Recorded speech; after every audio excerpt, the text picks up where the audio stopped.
Thank you so much. I thagat phongdok sari ngasi ju ai dragon fruit ki farmer amaga ai unajanam gi tanja do ai logjage na nambol kawak singda laksabane ai han bada bro gi ming angtang haibi o do bro gi jaga ji kai jaga oibano kari district no haibu kitang han haibi na ba an mo to channel ji su ai site ki support tojari ai ming Johnson ai na na pichi mayum laifam na nambol kawak sing ai pham tojari je kawak sing hangoi pat haikol na jaga se tojabane hangoi pat haikol resort na mayam tum resort na khangbire hoji pudi amai lai thank you aina jonda lakchaning buje from akoi gi sigi dragon fruit chi to buje chai ke amuk subiroge ai 2021 December dagi thaba hokne maje December 21 dagi na still nasi buk thara ko jida magi amang ba masum atong ba haja tare ko maje kama to ge dragon fruit mapan bi ke amuk thage dragon fruit mapan bi se sarakna pambi lising ahum mukchang wani ahum mukchang amam thara mi loi thungna ba ha ba hodo ko da budi yam thage de pambi chamri changwana hodo ki bane ko legi di som santo ki ba di 21 na 20 25 chang amina siwo da jai pambi lising ahum maya di thare duga amang atong hai ta di sum market se manipur du ano boina sum changa ba kano ina ko si hai je sum no train ma nu changa ina zum yon ma di hoi phogena nungai di hai ta re aduga mayam se am pambi ba hai ta re public na am di malai ba hosi bodi oi duga dumai to hai dudi dragon fruit se ma sanggalak na ba hona ba hai ta re ko magi macha je mato kramna kram tha da ne na pakna ba du ka kamai na to wi magi ta seng bagi de ma se koi hai je pan ba loi gra ba matung ai da December matung dei di khoi dum hai je kaino magi ari ba matang je ka ga na dum khoi tha dok pi ba aduga char lo to pa matam oi re sidagi na February ba matung sidagi to bi ho ya le aduga magi palibam tha jene kari tha da hajing mapung pha bai tare ko April last week May first week sai dum hola ni khoi ma pan cha ba pan de sina up to November last week ba mai yon bo hai dudi hek pale ne khangbo kamai to market ki sales se kamai wa to ai di yamna people jing yam pa mai polo no ubi bra don daga hek munnek ta dum mi je dum la ga lo gi ba kamai to bi masi sain to an ba ina yon ba ho 2020 ga tu dai da di mayam khang khang da gi khara waram me ado digi next year 23 dagi di sum mayam no public aware ba hai ta ne si hai ji kana ba ma gi help ki hai ta re adu gi kana ba du sum mayam khami dagi sum demand sum henkal ya dagi di hai je palak ba khoi mun jing ai da hai ta re ne kiji du khak pi du kiji du lojage ko sege na dai na kata ne prepaid ka to tho ga lo ba ma sum to le dagi di sum si pho dum still ngai di mayam demand hangi ado si gi poche khoi pi ba ngam da khak ngai ne pot ki dum mayam demand le ko ne ado hujik se makha ta na mu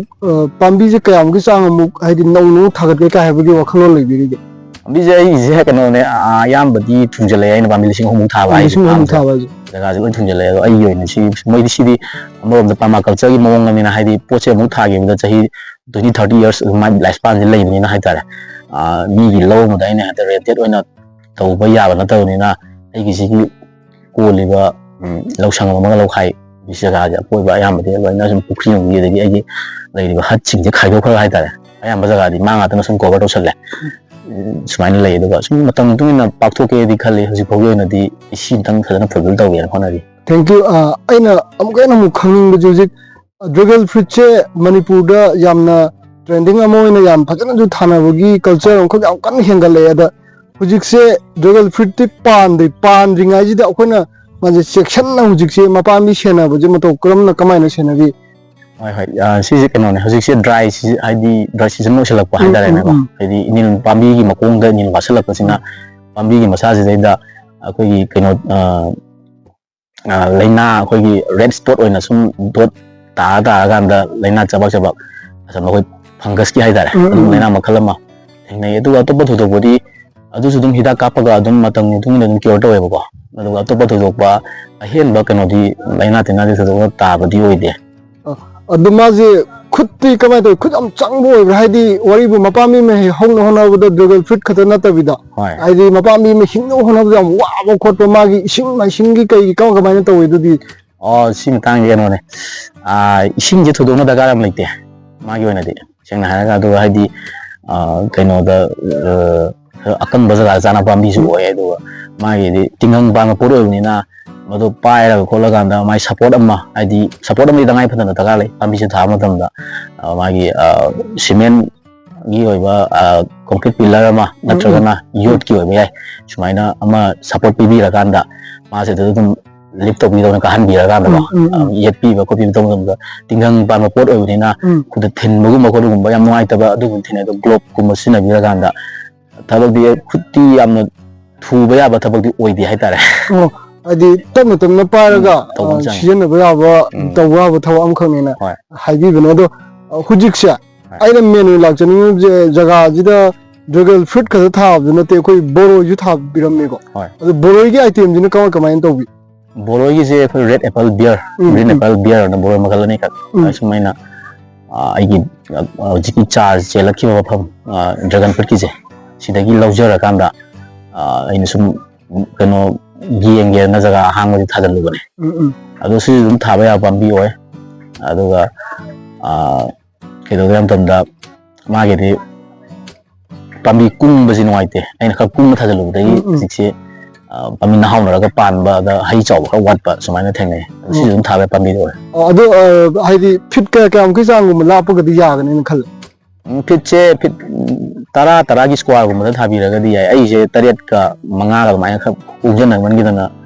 अदगी अइना जु फजन सेम्बीद्रे हाइदी मसाजे पामुदना कथत्रे बा अदो सुम mine तवे अदो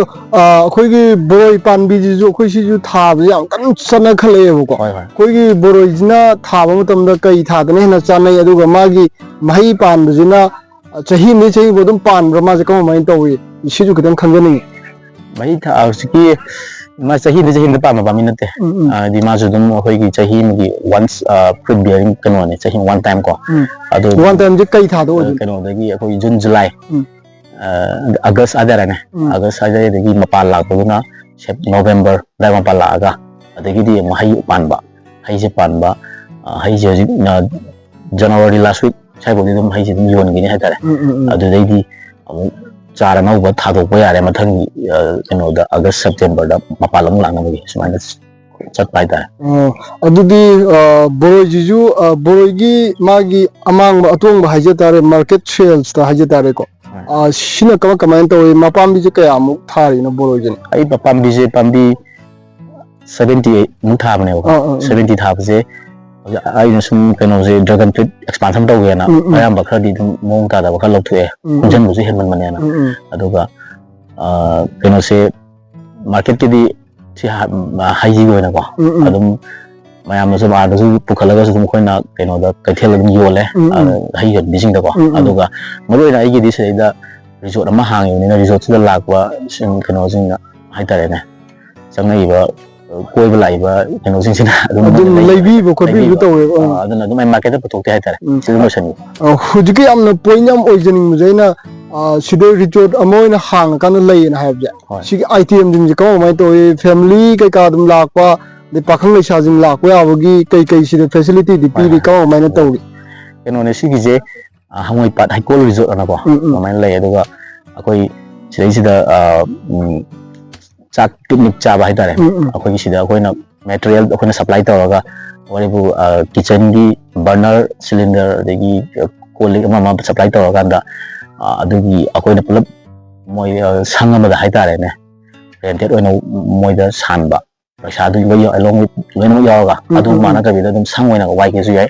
चचा जना बगी संग अदगी birthday तौहम संग अदगी सुम स्पेशल ओकेजन हाइतारे ने अदु मयामना फैमिली की यामी याम ददिदा तौबा याबा संग हाइना संग अहुम मरी दे सा अदो मी जाम दबि हज मी जे कया बोगी सांग सि एवरेज सिबो दि लागदि सिगे जे चनमनि का हाबगी एवरेज हम जो लयंगने अदो कया बोगी सांग दि कमाइन तो जि हेक चंग पग चौबदा लैबा संग से सिजना मी कुंट्रा बो चाबा याय अदुगा Puki Mataka Sari was Sangsina, me drama than a Punbo, I put them there. Time for the Handaki Kitan Hanging was Handaki nearby the Kabana from Sports Togi, the Kitan Hanging. Taking your advice. I do don't the Senaganda from the Yam with the Nina, Kanogi, public demand people on the I'm lucky.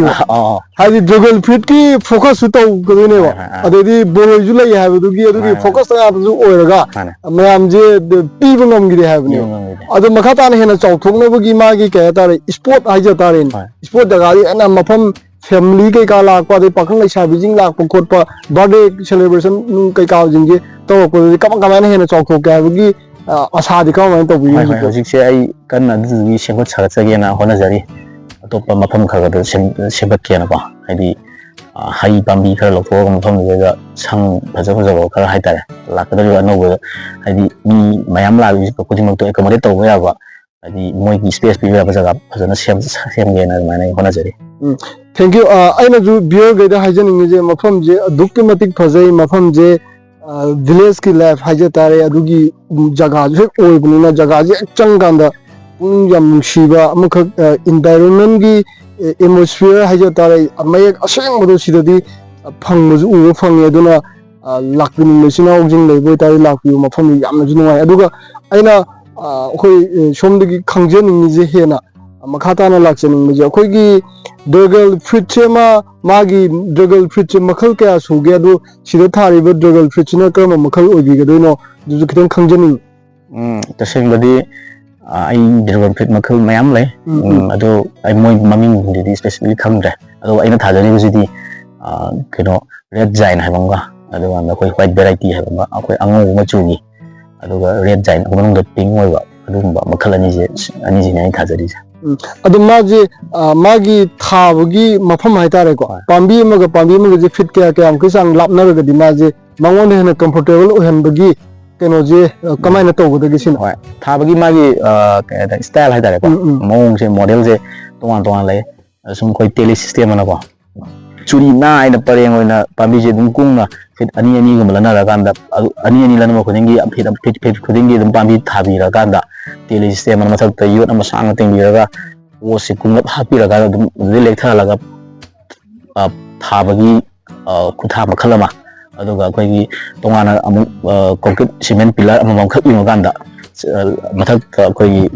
yosai ahum tin to ganda maduga pipe ku mani khangde ko koi round oiba pot am thamaga madugagi litha la gana palhan bi style ma saina tongana no model se sum lei thaba ya bje ada ai gi sita thai se jiki haiba makhal model ani mutune thajari okay ado itaragadi hujik makhata abda haitare ko ai sum haijan ni je Mafam je low Gadi Ugo Mafam the Oina Gaduneva. Ado low the Tokubiraga Sigi fruit item, the focus village, the Karamo, Wakaldagi, Kamana, Ovirino, Yam Pazana Lam Baidareko. Mafam is in a Kari Wakaldagino, Pamjurudi, Tawera, has a Kanjani. Canone, some Kaki, the men job to some I live the Akaba, positioning the other. The son of them from childhood period to get there. Baba Mawai Matumina Aganda, Green Ribbons and Hatter, Manamasing Tower, Hingol Koiva, agriculture, I was in a book in the backbone, Hangona, Hingol Koiva, Palms or a bishop in the Hatter, Loyalam the Layona, Aluna, Hingon Koiva, Palms of the Aduna Hobby, more Aganda, Sumina, some the Hingon Koiva, the Jay who reports some Silas Tabagi culture of Legacy. I know on tolling by there. The permaculture pot some high legity, Muktai in a Babiji in 20 years, 30 years at Pagi, the Mong do some high legit Tarapana. Thank you. I know Makatana Laxon Muse, a quiggy yuching the Haitareko, Lam Dilla, Kana Quiggy Smina, Juggle Fritki, Tanning Big Apam, the sugar trading Leonodana Kale. I think it's Chonum Habikanda. Profit of them lay have a polum comes to high given. Although necessary public to message come among the period of the Juggle Fritche, Mipan Tang, the Naitarin. Mapalam looking at Anamana later, Sarambran Kali, Mamang Sahi in that. Although Taraji Yanka and a tab, the way the Ran Kali, Karakak tab, whenever. I see the quick youth things, the Natana, quick people in the curry and a Tana will give more the inot Hijatariko, curry and a Haragadi, Mokodi and a tab, the Nuagani, Kadogani, the Katan Hibirum. ꯀꯩꯅꯣꯅꯦ ꯑꯩꯈꯣꯏꯒꯤ ꯑꯍꯥꯟꯕꯗ ꯁꯨꯝ ꯉꯁꯤꯗꯩꯅ ꯆꯍꯤ 9-10 ꯃꯃꯥꯡꯗꯗꯤ ꯍꯥꯏꯕ ꯄꯣꯠꯁꯦ ꯃꯅꯤꯄꯨꯔꯗ ꯊꯥꯔꯛꯑꯒꯁꯨꯀꯣ ꯁꯨꯝ ꯍꯥꯏꯗꯤ ꯃꯥꯒꯤ ꯄ꯭ꯔꯗꯛꯁꯦ ꯃꯥꯒꯤ ꯁ꯭ꯀꯦꯜꯁꯦ ꯌꯥꯝꯅ ꯋꯥꯡꯅ ꯄꯨꯊꯣꯛꯄ ꯉꯝꯃꯛꯇꯕ ꯑꯗꯨꯅ ꯁꯨꯝ ꯃꯌꯥꯝꯅ ꯁꯨꯝ ꯑꯦꯋꯦꯌꯔ ꯑꯣꯏꯕ ꯋꯥꯠꯄ ꯁꯨꯝ ꯍꯧꯖꯤꯛꯇꯤ ꯁꯨꯝ ꯊꯥꯅꯔꯛꯑꯦ ꯑꯗꯨꯒ ꯇꯁꯦꯡꯕꯒꯤꯗꯤ ꯃꯁꯤꯒꯤ ꯄ꯭ꯔꯗꯛꯁꯦ ꯑꯩꯈꯣꯏ ꯃꯅꯤꯄꯨꯔꯗ ꯄꯨꯊꯣꯛꯏꯕꯁꯤ ꯈꯛꯇꯅ ꯑꯩꯈꯣꯏ ꯁꯄ꯭ꯂꯥꯏꯗꯤ ꯀꯩꯁꯨ ꯉꯝꯕ ꯅꯠꯇꯦ ꯍꯥꯏꯖꯅꯤꯡꯕ ꯑꯗꯨꯅ ꯑꯁꯣꯝ ꯑꯇꯣꯞꯄ ꯃꯤꯖꯣꯔꯥꯝ ꯂꯣꯝꯗꯒꯤ ꯑꯗꯒꯤ ꯑꯇꯣꯞꯄ ꯀꯩꯅꯣꯗꯒꯤ ꯁ꯭ꯇꯦꯠꯇꯒꯤ ꯑꯣꯏꯔꯒꯁꯨꯀꯣ ꯊꯥꯅꯔꯤꯕ ꯃꯌꯥꯝꯗꯒꯤ ꯑꯗꯨꯝ ꯄꯨꯁꯜꯂꯒ ꯑꯗꯨꯝ ꯌꯣꯜꯂꯤꯕꯅꯤ ꯑꯗꯨꯅ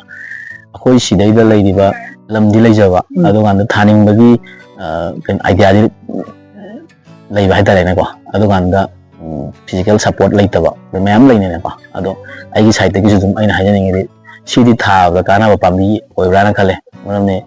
ꯁꯤ ꯑꯩꯈꯣꯏꯅ ꯑꯩꯅ ꯁꯤꯗꯩꯗ ꯄꯥꯝꯕꯤ 2,000 ꯊꯥꯕꯁꯤꯅ ꯀꯩꯁꯨ ꯃꯅꯤꯄꯨꯔꯒꯤ ꯄ꯭ꯔꯖꯥ ꯈꯨꯗꯤꯡꯃꯛ ꯄꯤꯖꯕꯗ ꯀꯣꯟꯅꯒꯗꯕ ꯅꯠꯇꯦꯕ ꯑꯗꯨꯅ ꯃꯌꯥꯝ ꯂꯝ ꯂꯩꯔꯒꯗꯤ ꯊꯥꯕꯤꯌꯨ ꯑꯩꯒꯤ ꯁꯥꯏꯠꯇꯒꯤꯁꯨ ꯆꯥꯔ ꯃꯌꯥꯝ ꯑꯃ ꯑꯗꯨꯝ ꯄꯤꯖꯒꯦ ꯑꯍꯣꯡꯕ ꯃꯃꯜꯗ ꯍꯥꯏꯇꯥꯔꯦꯀꯣ ꯍꯥꯏꯗꯤ ꯌꯥꯝꯅ ꯊꯥꯔꯛꯄꯅꯤꯅ ꯄꯣꯠꯇꯨ ꯑꯃꯃꯝꯗ ꯄꯩꯁꯥ ꯌꯥꯝꯃꯛꯄꯅꯤꯅ ꯑꯗꯨ ꯑꯗꯨꯝ ꯑꯩꯒꯤ ꯁꯥꯏꯠꯇꯒꯤ ꯑꯩꯅ ꯄꯥꯡꯕ ꯉꯝꯕ ꯍꯥꯏꯇꯥꯔꯒꯗꯤ ꯆꯥꯔ ꯂꯧꯕ ꯃꯇꯝꯗ ꯃꯃꯜꯗꯣ ꯌꯥꯝꯅ ꯌꯦꯡꯉꯀꯥꯟꯗꯀꯣ ꯊꯥꯅꯤꯡꯕꯒꯤ ꯑꯥꯏꯗꯤꯌꯥ ꯂꯩꯔꯒꯗꯤ ꯑꯗꯨꯝ ꯑꯩꯉꯣꯟꯗ ꯀꯟꯇꯦꯛ ꯇꯧꯕꯤꯔꯛꯑꯀꯥꯟꯗ ꯑꯩ ꯑꯗꯨꯒꯤꯗꯤ ꯁꯞꯄꯣꯔꯠ ꯇꯧꯖꯒꯦ ꯑꯩꯒꯤ ꯁꯥꯏꯠꯇꯒꯤ ꯉꯝꯕ ꯑꯗꯨꯃꯥꯏꯅ ꯊꯝꯖꯒꯦ ꯊꯦꯡꯛ ꯌꯨ ꯑꯩ ꯊꯥꯒꯠꯄ ꯐꯣꯡꯗꯣꯛꯆꯔꯤ ꯑꯗꯨꯒ ꯍꯦꯟꯅ ꯆꯥꯎꯈꯠꯄ ꯑꯐꯕ ꯑꯣꯏꯕꯤꯌꯨ ꯍꯥꯏꯗꯤ ꯂꯩꯕꯥꯛ ꯃꯤꯌꯥꯝꯗꯁꯨ ꯁꯨꯃꯥꯏꯅ ꯃꯦꯁꯦꯖ ꯑꯆꯧꯕ ꯑꯐꯕ ꯑꯃ ꯄꯤꯕꯤꯕꯁꯦ ꯑꯩꯒꯤ ꯁꯥꯏꯠꯇꯒꯤ ꯍꯟꯅ ꯊꯥꯒꯠꯆꯔꯤ ꯃꯄꯨꯅ ꯆꯟꯕꯤꯕ ꯑꯣꯏꯖꯅꯨ ꯍꯥꯏꯗꯤ ꯐꯥꯔꯃꯔ ꯑꯃꯒꯤ ꯊꯧꯗꯥꯡ ꯌꯥꯝ ꯆꯥꯎꯅ ꯂꯧꯕꯤꯔꯝꯕꯒꯤꯗꯃꯛꯁꯨ ꯍꯟꯅ ꯊꯥꯒꯠꯄ ꯐꯣꯡꯗꯣꯛꯆꯔꯤ ꯑꯗꯨꯒ ꯂꯥꯁꯂꯤ ꯑꯩꯅ ꯚ꯭ꯌꯨꯋꯔꯁꯤꯡꯗ ꯍꯥꯏꯖꯅꯤꯡꯕꯗꯤ